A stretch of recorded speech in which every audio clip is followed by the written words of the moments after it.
ये बताइए कि जो कांग्रेस पार्टी का सिंगल पार्टी डोमिनेंस था केंद्र और राज्यों में, वो सबसे पहली बार कब टूटा था? हार्टलैंड सिद्धांत और रीनलैंड सिद्धांत, क्या है ये? जिस रूप में आप आज हैं, जिस काल में, जिस परिस्थिति में, जिस रूप में, क्या ये दोबारा घटित होगा? लोग अशोक को महान कहते हैं, चंद्रगुप्त को नहीं, ऐसा क्यों? क्या वेस्टर्न फिलॉसफी में कोई ऐसा सिद्धांत है जो निष्काम कर्म योग की बात करता है? ये राष्ट्रीय हरित हाइड्रोजन मिशन क्या है और इसका लक्ष्य क्या है?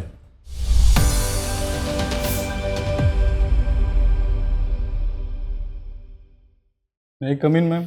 Yes please come in. Good morning. Good morning. Good morning sir. आइए बैठिए। Thank you ma'am. Comfortable? Yes. अपना एक संक्षिप्त परिचय बोर्ड मेंबर्स को दीजिए। मेरा नाम कुंदन सिंह है और मैं उत्तर प्रदेश के आजमगढ़ ज़िले का निवासी हूँ और मैंने प्रारंभिक शिक्षा अपनी वहीं पर पूरी की है। इसके बाद मैंने ग्रेजुएशन अपना यूनिवर्सिटी ऑफ इलाहाबाद से कंप्लीट किया है, जिसमें मेरे विषय एंशिएंट हिस्ट्री, ज्योग्राफी और पॉलिटिकल साइंस रहे हैं। इसके बाद मैंने इग्नू से, Indira Gandhi national open university से पोस्ट ग्रेजुएशन किया है पॉलिटिकल साइंस विषय में और फिलहाल में मैं सिविल सेवा की तैयारी में लगा हूँ। मेरी हॉबीज़ हैं वाचिंग एंड प्लेइंग क्रिकेट और बॉलीवुड मूवीज़ देखना, गाने सुनना और वेब सीरीज़ देखना। बाकी मेरी लाइफ फिलॉसफी निष्काम कर्मयोग की। निष्काम कर्मयोग की आपकी फिलॉसफी है। निष्काम कर्मयोग क्या कहता है? निष्काम कर्मयोग की फिलॉसफी कहती है कि कर्मणिवाद का रस्ते महाफले शिव कदाचन, मतलब कि अपने कर्म पे विश्वास रखना चाहिए, बाकी फल की चिंता नहीं करनी। फल की चिंता नहीं करनी चाहिए। क्या वेस्टर्न फिलॉसफी में कोई ऐसा सिद्धांत है जो निष्काम कर्म योग की बात करता है? आपको आइडिया नहीं है, कोई बात नहीं। आपने इलाहाबाद विश्वविद्यालय से पढ़ाई की, जैसा कि आपने बताया। आप मुझे बताइए कि इलाहाबाद विश्वविद्यालय से निकले हुए कुछ ऐसे लोग, कुछ ऐसे पुरातन छात्र वहाँ के, जो यहाँ से इलाहाबाद यूनिवर्सिटी से निकलने के बाद जिन्होंने देश की राजनीति में बहुत ऊंचे पदों को हासिल किया हो। मैम एक दो डिग्निटरीज मुझे याद आ रहे हैं, राजनीति के नहीं याद आ रहे हैं। राजनीति के नहीं याद आ रहे हैं? सॉरी। अच्छा, कौन याद आ रहे हैं? किस क्षेत्र के याद आ रहे हैं? साहित्य में मैम हरिवंश राय बच्चन जी याद आ रहे हैं। ठीक है। वो इलाहाबाद यूनिवर्सिटी से पढ़े थे? नहीं मैम, प्रोफेसर थे। प्रोफेसर थे, ठीक है। और सुभाष कश्यप जी याद आ रहे हैं, जो कॉन्स्टिट्यूशनल जानकार थे। अच्छा, ठीक है। ये बताइए कि अगर मैं आपसे ये पूछूं कि किसी संविधान द्वारा कुछ एक मानक तय किए गए हैं ये निर्धारित करने के लिए कि कोई भी राजनीतिक दल राष्ट्रीय राजनीतिक दल है या क्षेत्रीय राजनीतिक दल है, तो वो मानक क्या है? Ma'am representation of people act में पार्टियों का रिकॉग्निशन किया गया है, जिसमें नेशनल पार्टियां और स्टेट पार्टियां हैं। तो नेशनल पार्टीज में जैसे उसके 4 मानक हैं। सबसे पहले तो जनरल इलेक्शन में 6% वोट परसेंटेज होना चाहिए और इसके बाद मैम 4 सीटें शायद लोकसभा में होनी चाहिए और 4 राज्यों में स्टेट पार्टी का दर्जा होना चाहिए। और मैम एक, अच्छा, आप याद नहीं कर पा रहे। ये बताइए, कोई बात नहीं। ये बताइए कि वर्तमान में भारत में कितने राष्ट्रीय राजनीतिक दल हैं? मैम 6 शायद। 6 हैं। कौन कौन से? Bharatiya Janata party, Indian national Congress, CPIM और आम आदमी पार्टी और एक मैम नेशनल पीपल पार्टी। अच्छा, उत्तर प्रदेश में जो क्षेत्रीय राजनीतिक दल काम कर रहे हैं वर्तमान में, उनमें से कुछ के नाम बता दीजिए। उत्तर प्रदेश में प्रमुख तौर पे समाजवादी पार्टी है, बहुजन समाजवादी पार्टी है और राष्ट्रीय लोक दल है और मैम अनुप्रिया पटेल की एक पार्टी अपना दल। अपना दल। अच्छा, आप तो पॉलिटिकल साइंस के विद्यार्थी हैं। आप मुझे ये बता सकते हैं कि जितने क्षेत्रीय राजनीतिक दल बिहार और उत्तर प्रदेश में पाए जाते हैं, उतने अगर हम तुलनात्मक रूप से देखें तो जो दूसरे हिंदी भाषी राज्य हैं, मध्य प्रदेश, राजस्थान, उनमें भी बहुत विविधता है, चाहे वो जाति के आधार पर हो, चाहे वो भूगोल के आधार पर हो, मतलब क्षेत्रीय आधार पर हो। पर वहाँ पे इतने क्षेत्रीय राजनीतिक दल नहीं दिखते हैं और उत्तर प्रदेश और बिहार में इतने क्षेत्रीय राजनीतिक दल दिखते हैं। ऐसा क्यों? मुझे लगता है इसका सबसे बड़ा कारण पॉलिटिकल एक्टिविज्म यहाँ पे ज़्यादा रहा है। लोग एक्टिवली पार्टिसिपेट करते रहे हैं पॉलिटिकल मोबिलाइजेशन में और चूँकि उत्तर प्रदेश एक कोर एरिया है अपने देश का, राजनीति का क्षेत्र रहा है, तो यहाँ पे सामाजिक वंचनाएं भी रही हैं और इसके लेकर पॉलिटिकल मोबिलाइजेशन भी रहा है, लोगों में पॉलिटिकल अवेयरनेस भी रही है। सामाजिक वंचनाएं राजस्थान और मध्य प्रदेश में नहीं है? मैम वहाँ पर भी हैं, यहाँ पर वही जैसे ज़्यादा लोकसभा सीट होने से और लोग ज़्यादा पार्टिसिपेट करते रहे अच्छा, हैं। ये बताइए कि जो कांग्रेस पार्टी का सिंगल पार्टी डोमिनेंस था केंद्र और राज्यों में, वो सबसे पहली बार कब टूटा था?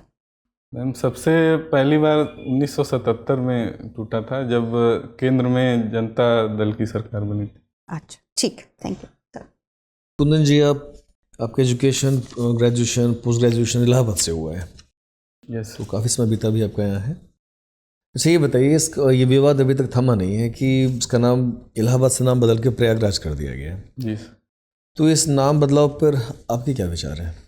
सर, यह एक सकारात्मक कदम है, और चूंकि प्रयागराज का नाम पहले भी शुरू में रहा है और यह एक एंशियंट हेरिटेज का जगह रहा है, इसमें संगम क्षेत्र रहा है और कुंभ होता रहा है, तो प्रयाग का नाम पहले से ही फेमस था।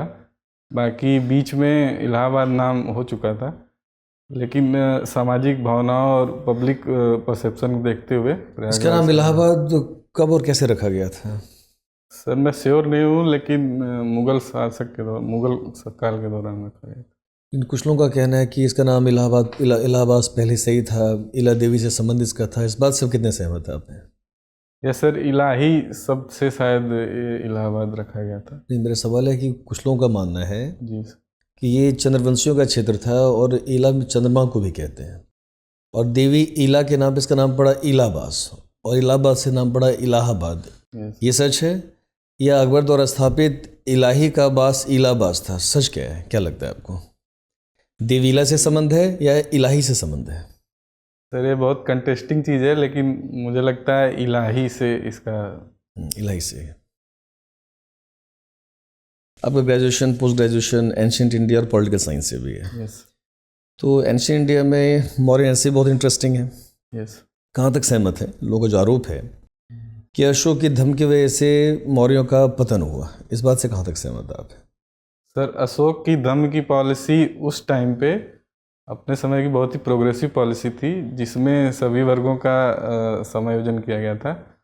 हालांकि यह एक पैसिफिस्ट पॉलिसी दिखती है, जिसमें लगता है कि अब अशोक जो है अपने साम्राज्य का विस्तार नहीं करेंगे या फिर युद्ध नहीं लड़ेंगे, लेकिन यह सिर्फ एक छोटा कारण अगर होगा भी तो हो सकता है, मेजर कारण नहीं रहा होगा। तो आप धम्म को आप पतन का कारण नहीं मानते हैं? सर अगर रहा होगा तो बहुत छोटा कारण रहा होगा, क्योंकि उसके बाद अशोक के बाद जो भी शासक आए वो उतने कैपेबल नहीं थे। अशोक को महान क्यों कहते हैं, और अशोक महान कैसे? सर अशोक को धम्म की पॉलिसी की वजह से ही महान कहते हैं, और वो उसका जो शासन था वो अपने समय का सबसे मतलब विस्तारित क्षेत्र में था। बाकी उसकी जो धम्म सफल हुआ? Yes sir. क्या धम्म की नीति सफल हुई? तो मुझे लगता है कि धम्म की नीति उसकी सफल हुई और उसने समाज के सभी वर्गों को लेकर शासन किया। लोग अशोक को महान कहते हैं, चंद्रगुप्त को नहीं, ऐसा क्यों? मेरा मानना है कि अशोक महान हो ना हो, चंद्रगुप्त तो महान थे ही थे। आपकी क्या राय है? यस सर, अपने समय काल में वो भी महान थे। उन्होंने एक नंद वंश को हरा कर, जो एक बहुत मेजर पॉलिटिकल पावर था, उसको हरा कर एक मौर्य वंश की स्थापना की थी। अच्छा, आपका दूसरा विषय है पॉलिटिकल साइंस। यस। तो आपने यहाँ पढ़ा होगा हार्टलैंड थ्योरी और रीमलैंड थ्योरी। हार्टलैंड सिद्धांत, रीमलैंड सिद्धांत। Sorry sir. हार्टलैंड सिद्धांत यस सर और रीमलैंड सिद्धांत आपने पढ़ा होगा। Yes sir. क्या है ये?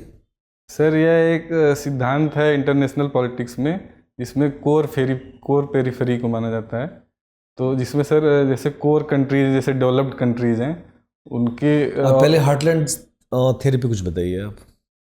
सर इंटरनेशनल पॉलिटिक्स में जो, सॉरी सर मैं रिमेंबर नहीं करता। अच्छा, इसका प्रभाव इंटरनेशनल पॉलिटिक्स पे क्या पड़ा उस वक्त? हार्टलैंड थ्योरी की वजह से। दोनों का? Sorry sir. अच्छा ठीक सर।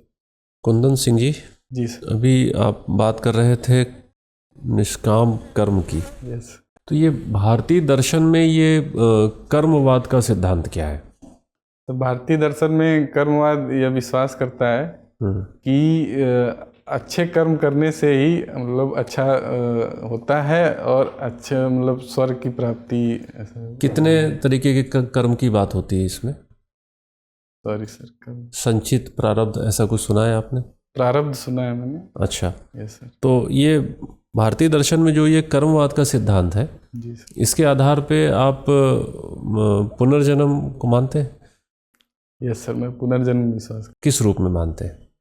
तो मेरा मानना है कि अगर हम जैसे एक सिद्धांत है कि 84 योनियों में भटक कर मनुष्य का जीवन मिलता है, तो मुझे लगता है कि हम लोग अच्छे कर्म करते रहेंगे। जिस रूप में आप आज हैं, यस जिस काल में, जिस परिस्थिति में, जिस रूप में, क्या ये दोबारा घटित होगा? सर, मुझे नहीं लगता है फिर तो दोबारा फिर घटित। पुनर्जन्म का मतलब क्या है?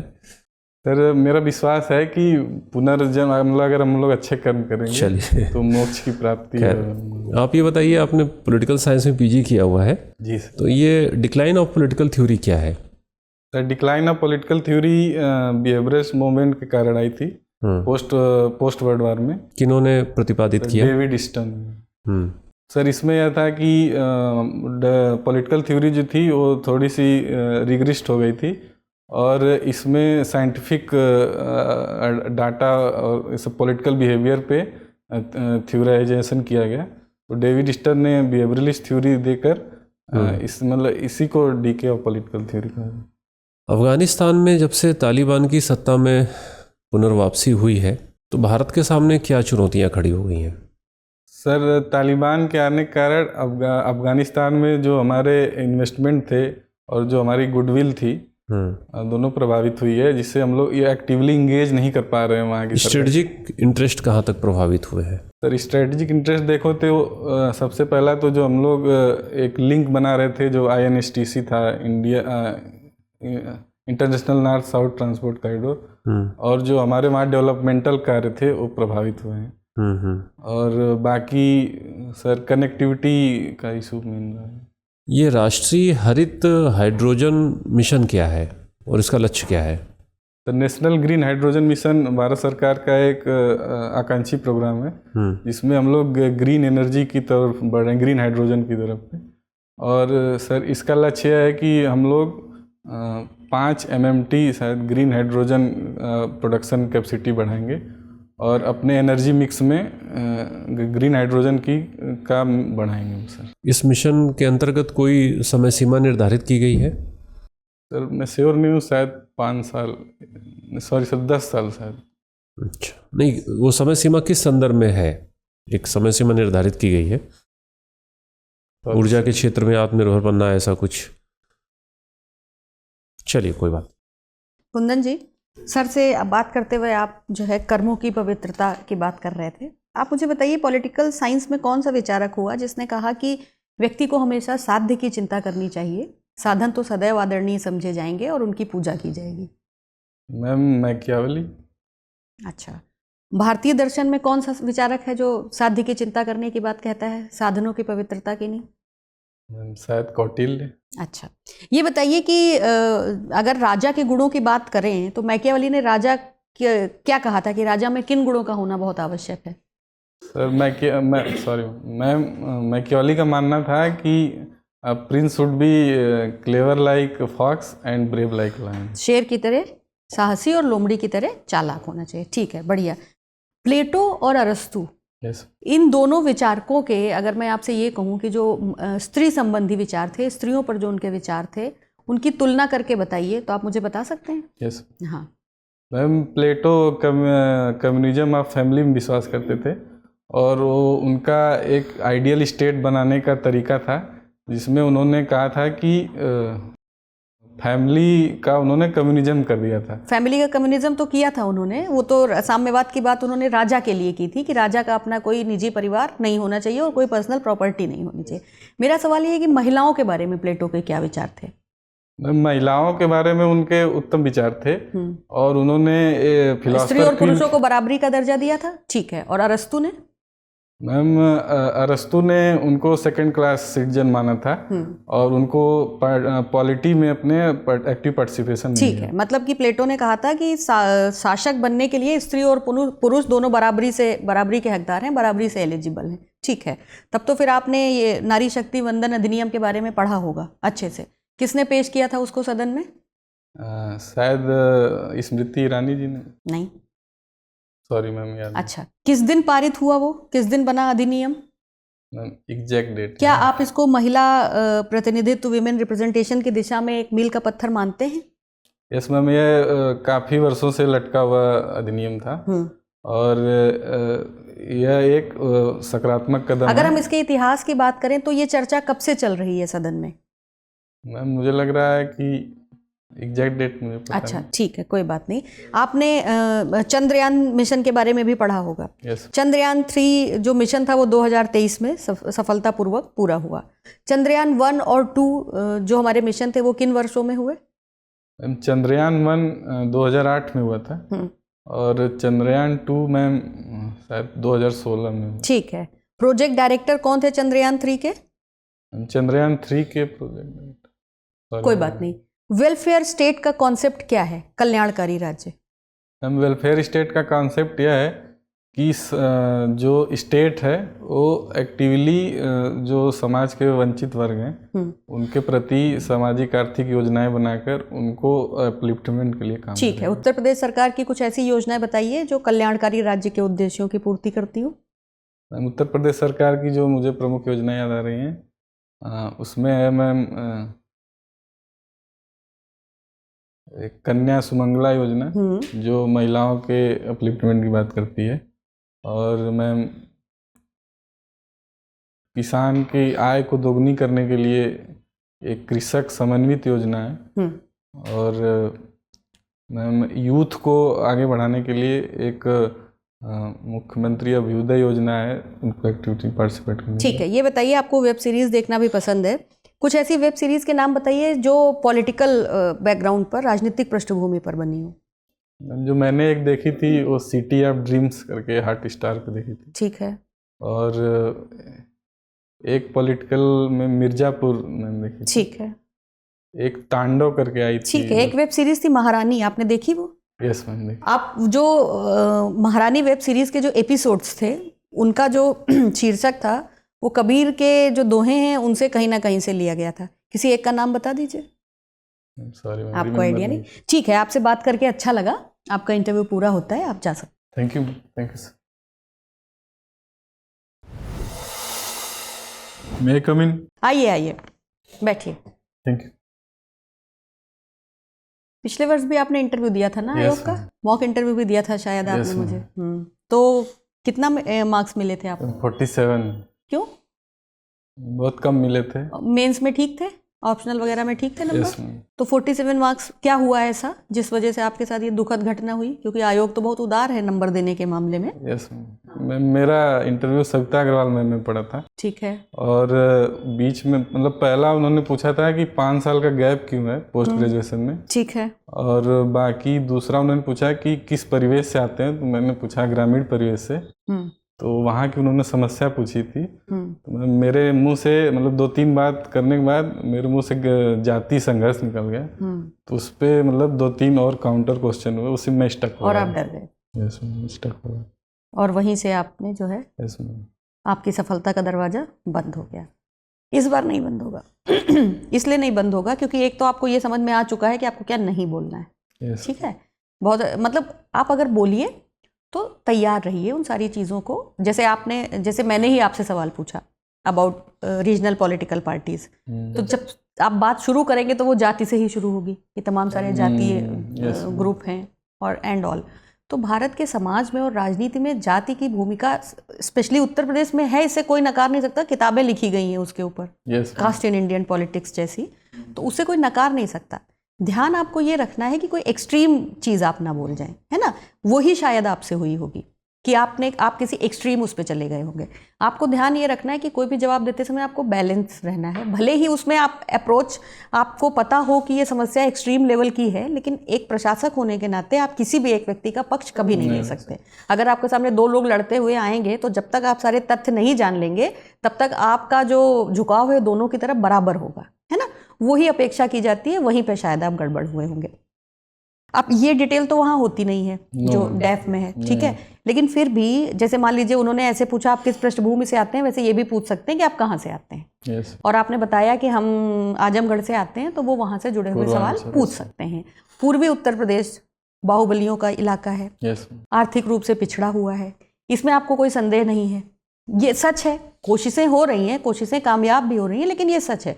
तो उस पर कोई भी व्यक्ति सवाल पूछ सकता है कि क्यों पिछड़ा हुआ है ग्लोबल इन्वेस्टर समिट में, कितना इन्वेस्टमेंट मिला वहाँ पे, इन्वेस्टमेंट मिलने के बाद क्या कुछ सिनेरियो वहाँ पे चेंज हुआ है। तो वो चीज़ें अगर आप उसकी तैयारी थोड़ा सा रखिएगा कि भाई इन्वेस्टमेंट आने के बाद आपने देखा इंडस्ट्रियल डेवलपमेंट में कुछ सुधार हुआ हो या कोई उद्योग लगे हो, तो वो चीज़ें आपके ज़िले में ना लगे हो, आसपास लगे हो, पूर्वी उत्तर प्रदेश मतलब पूरा पूर्वी उत्तर प्रदेश, तो वो याद रखिएगा। आपने जैसे पॉलिटिकल साइंस बहुत अच्छे से पढ़ा है, लेकिन आप जवाब देते हुए घबराइए मत। आपका जो पिछले साल का इंटरव्यू था ना, उसका टेरर अभी आपके दिमाग से नहीं निकल पाया है। ये हमें समझ में आ गया था आप जैसे ही हमसे बात कर रहे थे तभी, कि पिछली बार कुछ ऐसा आपके साथ हुआ है जिसका सदमा आपको अभी तक है। भूल जाइए, जो बीत गई वो बात गई। आप तो हरिवंश राय बच्चन जी को पसंद करते हैं, उन्हीं का नाम केवल आपको याद था है ना। जो बीत गया उसको भूल जाइए।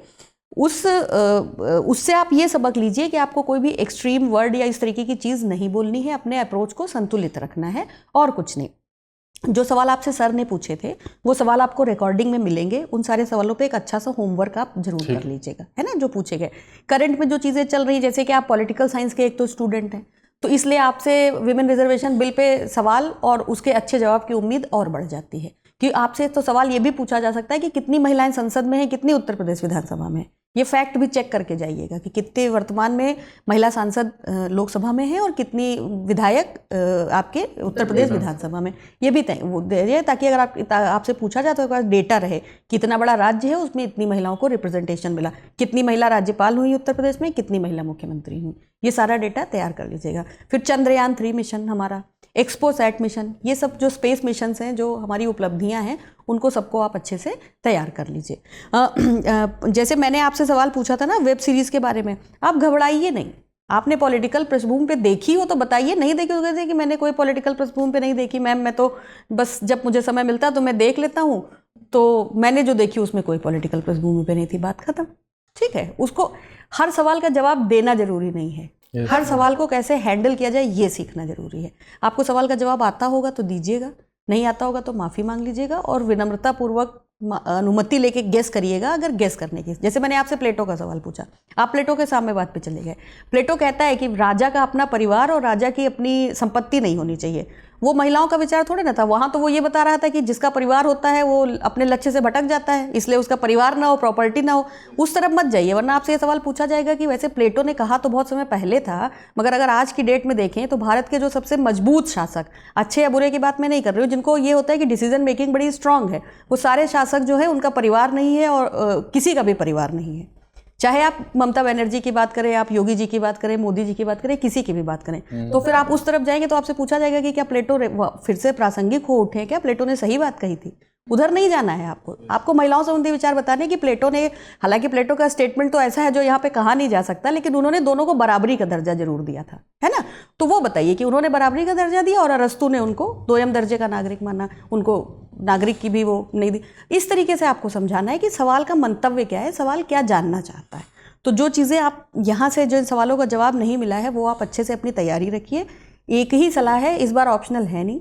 पिछले साल के इंटरव्यू के डर से बाहर निकलिए, कोई तनाव मत लीजिए। जो चीज़ें आपके साथ होती हैं जीवन में, कुछ ना कुछ सबक सिखाने के लिए होती हैं। हो सकता है कि आप 50 नंबर पा करके कोई ऐसी पोस्ट पाते जिस पे आप नहीं जाना चाहते थे। 1 साल की मेहनत के बाद आपको कोई ऐसी पोस्ट मिले जो आप डिजर्व करते हैं और जो आप पाना चाहते हैं। उस स्ट्रेस से बाहर निकल जाइए, ठीक है। कोई सवाल आप पूछना चाहते हैं? बॉडी लैंग्वेज ठीक है, कॉन्फिडेंस इसीलिए नहीं था क्योंकि आपके दिमाग में पिछला इंटरव्यू चल रहा है। हम आपको यही सलाह देंगे, अगर आपसे इस बार भी इंटरव्यू में ऐसी कोई गलती हो जाए, मान लीजिए इंसान है, गलती स्वाभाविक है, तो उसको उसी जगह छोड़ दीजिएगा। जैसे मान लीजिए मेरे साथ आपका कन्वर्सेशन अच्छा नहीं रहा किन्हीं भी वजहों से, तो आपको क्या लगता है कि जब आप सर से बात करने जाएंगे तो सर उसको अपने साथ लेके आएंगे? बिल्कुल नहीं। सर के साथ आपका एक नया फ्रेश संवाद होगा, फिर अगले मेंबर के साथ आपका एक फ्रेश संवाद होगा, और फिर जब तक आप लौटेंगे चेयरपर्सन के पास, वो खुद भी भूल चुका होगा कि आपने क्या कहा, या उसको जो आपके साथ नंबर कम करने होंगे करके वो अगली तरफ बढ़ेंगे, क्योंकि वो आपको वहाँ सेलेक्ट करने के लिए बैठे हैं, है ना। तो इस चीज़ का ध्यान रखिएगा, उस स्ट्रेस से बाहर निकलिए और कॉन्फिडेंस के साथ जाइए, ठीक है। All the best. Thank you sir, thank you. Dear viewers, अपने एग्जाम की तैयारी को और बेहतर करने के लिए हमारे चैनल को लाइक, शेयर और सब्सक्राइब करना न भूलें।